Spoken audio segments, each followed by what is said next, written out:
La prochaine personne va venir lire.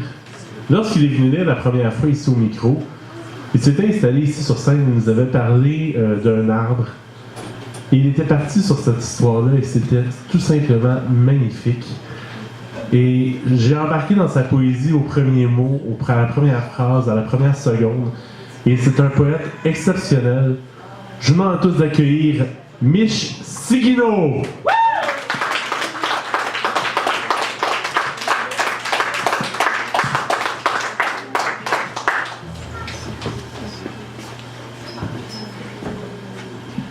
Bonsoir à tous.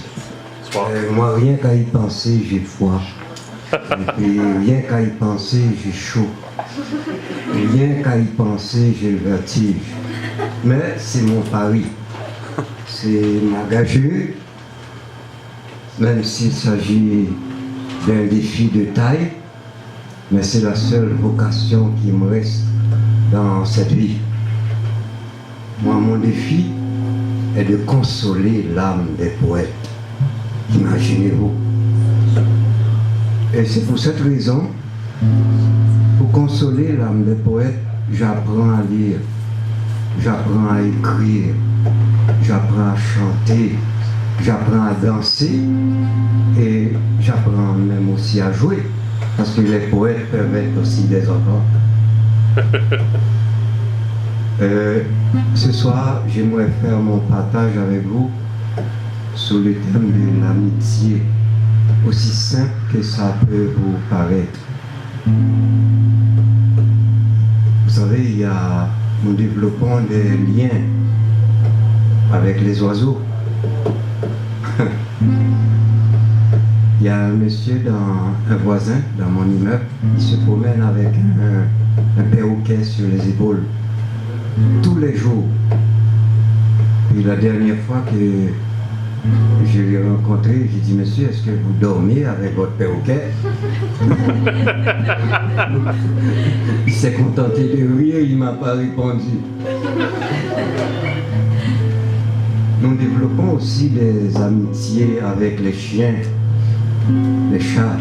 Il n'y a personne ici qui peut ignorer la symphonie des ronrons. Hein? Madame Minou qui chante pour ses chatons. Et puis nous développons aussi des amitiés avec les habitants de l'océan, hein? Les requins, les baleines, les dauphins.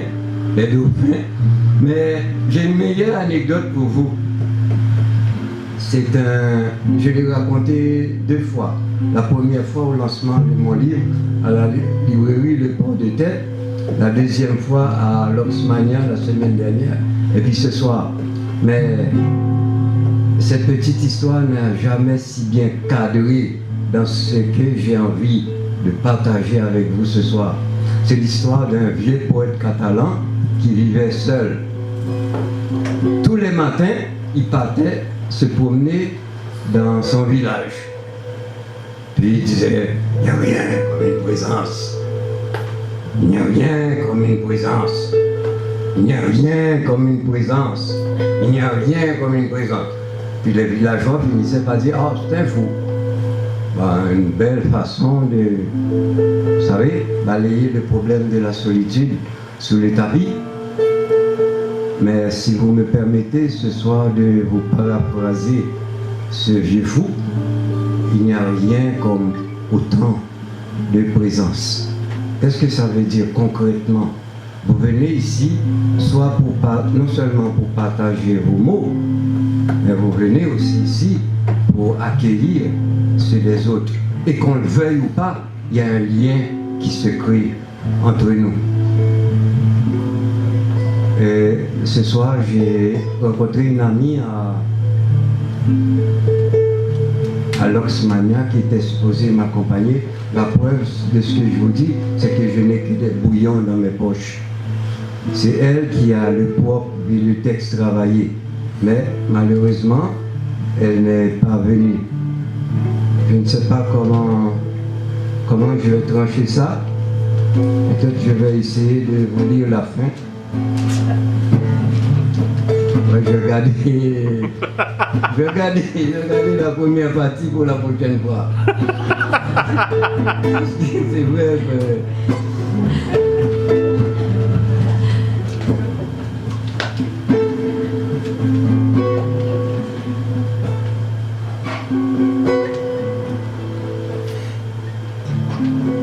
C'est toujours sous le thème de l'amitié, parce qu'il y a aussi les arbres. Hein? Moi, quand j'étais enfant, il y avait un tamarinier dans la cour de ma grand-mère. Et puis je regardais toute la vie qui grouillait juste dans ce tamarinier-là. Et le soir, les poules, c'était le lit des poules, des dindes, des coqs. Et puis, quand la nuit tombait, ça faisait les délices des prédateurs.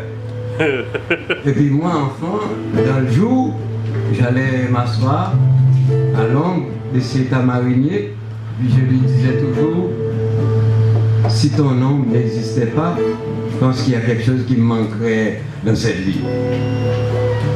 Et ce poème, je l'ai écrit, ça fait pas très longtemps.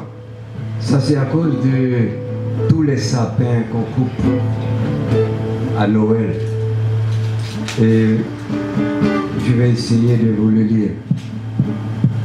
Je dis, ô doux sapins de toute saison, qui attendent les tronçonneuses impitoyables de la nativité, aimable immobilité d'ombrage négligé, quoique verte toute l'année.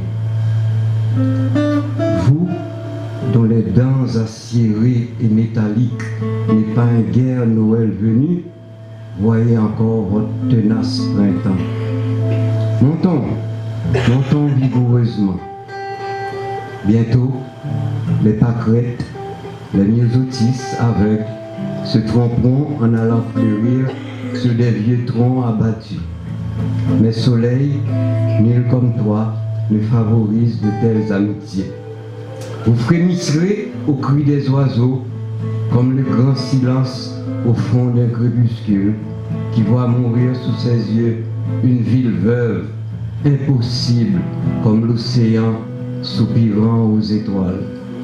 Jeunes sapins d'aujourd'hui, vieux demain, quand les autres arbres deviendront feuillus, branches écartées où l'oiseau prend son envol, branches qui tremblent comme des doigts au vent, ces petits bourgeons ne seront que des souvenirs d'un l'if majestueux du deuil.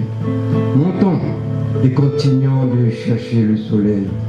Doux sapin, ensuite destiné sans défense au compostage, racines qui n'en finissent plus de mourir dans nos déserts.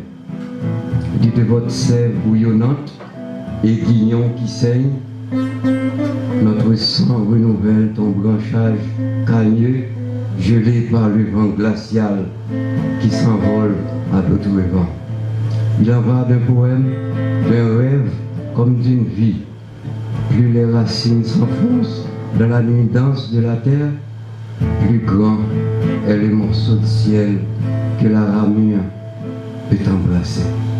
Bonne soirée. Wow!